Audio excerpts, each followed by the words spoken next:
అస్సలాము అలైకుం వరహ్మతుల్లాహి వబరకాతుహు. ప్రియమైన సోదర సోదరీమణులారా, ఈరోజు మనం ఒక చాలా ముఖ్యమైన విషయం గురించి మాట్లాడబోతున్నాము.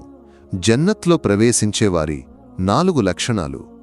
జన్నత్ అంటే అల్లాహ్ తన దాసులకు వాగ్దానం చేసిన అత్యంత ఉన్నత సంతోషం మరియు శాంతితో నిండిన స్థలం.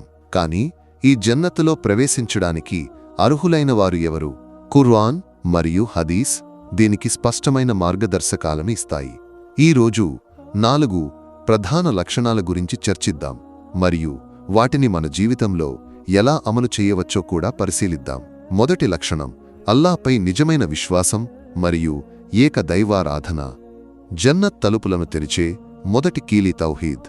అల్లాహ్ ఖురాన్లో ఇలా అంటాడు, ఎవరైతే తన కార్యాలను అల్లాహ్కు మాత్రమే అర్పిస్తాడో అతను సరైన మార్గంలో ఉన్నాడు. సూరత్ లుక్మాన్ 31-22. ఒక వ్యక్తి అల్లాహ్ను మాత్రమే ఆరాధించి ఆయన ఉపదేశాలను హృదయపూర్వకంగా స్వీకరించి ఆయన ఆదేశాలను జీవితంలో పాటిస్తే అతను జన్నత్కు వెళ్లే మార్గంలో ఉన్నాడు. కాని ఇది కేవలం మాటలతో చెప్పబడే విషయం కాదు, నిజాయితీ అవసరం. ఉదాహరణకు మన నమాజ్, ఉపవాసం, దానం ఇవన్నీ అల్లాహ్ సంతోషం కోసం మాత్రమే ఉండాలి, ఇతరులు చూడటానికి లేదా పొగడటానికి కాదు.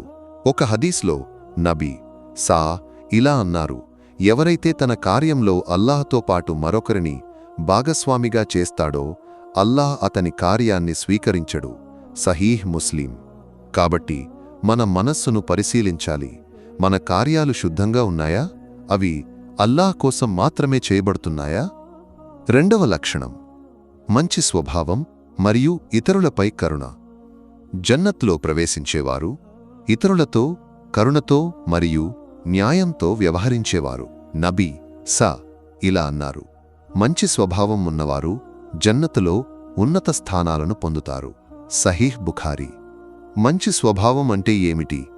అది నిజాయితీ, సహనం, వినయం, ఔదార్యం, ఇతరులపై ప్రేమ, వారిని బాధించకుండా ఉండటం వంటివి. ఒక ఉదాహరణ చూద్దాం.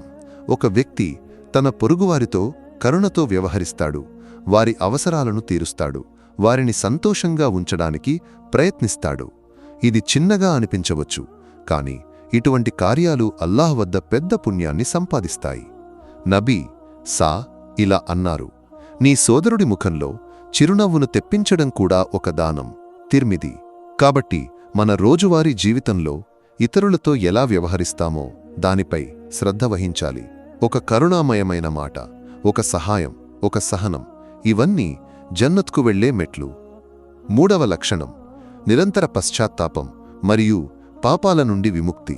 మనుషులమైన మనం తప్పులు చేస్తాము, కాని జన్నత్లో ప్రవేశించేవారు తమ పాపాలను గుర్తించి అల్లాహ్ వద్ద క్షమాపణ కోరేవారు. అల్లాహ్ ఖురాన్లో ఇలా అంటాడు, వారు చెడు చేసినప్పుడు అల్లాహను జ్ఞాపకం చేసుకుని తమ పాపాలకు క్షమాపణ కోరుతారు. అల్లాహ్ తప్ప మరెవరు పాపాలను క్షమించగలరు? సూరత్ ఆలీ ఇమ్రాన్ 3-135. పశ్చాత్తాపం ఒక గొప్ప ఆరాధన. ఇది మన హృదయాన్ని శుద్ధి చేస్తుంది మరియు అల్లాహ్తో సంబంధాన్ని బలపరుస్తుంది.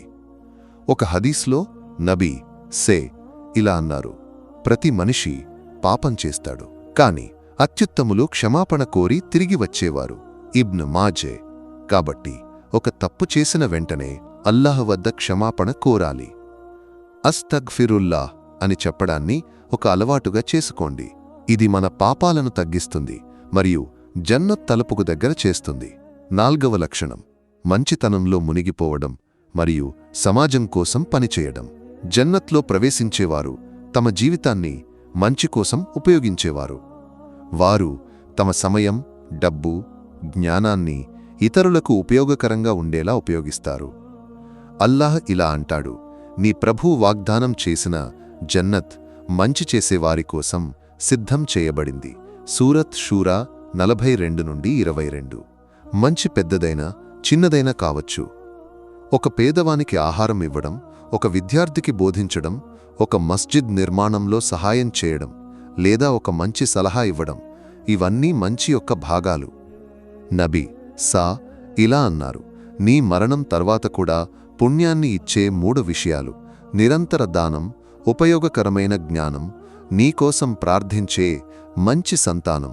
సహీహ్ ముస్లిం. దీని అర్థం, మన జీవితం మంచి యొక్క ఒక గొలుసుగా ఉండాలి.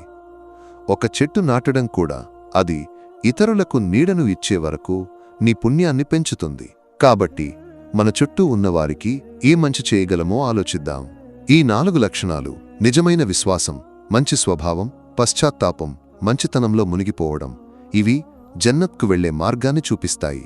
వీటిని ఒక్కొక్కటిగా మన రోజువారీ జీవితంలో చేర్చడానికి ప్రయత్నించాలి. అల్లాను ప్రార్థిద్దాం. అల్లా, మమ్మల్ని జన్నత్ యొక్క వారసులుగా చెయ్యి. మా కార్యాలను నీ సంతోషానికి అనుగుణంగా చెయ్యి. ఈ విషయం గురించి నీ అభిప్రాయాలు ఏమిటి? ఏ లక్షణం నీ జీవితంలో అత్యంత ముఖ్యమైనదిగా అనిపిస్తుంది? కామెంట్ బాక్స్లో రాయి. నీ అనుభవాలను మాతో పంచుకో. ఈ వీడియోను నీ స్నేహితులతో కూడా పంచుకోవడం మర్చిపోవద్దు. వారికి కూడా ఇది ఉపయోగకరంగా ఉంటుంది.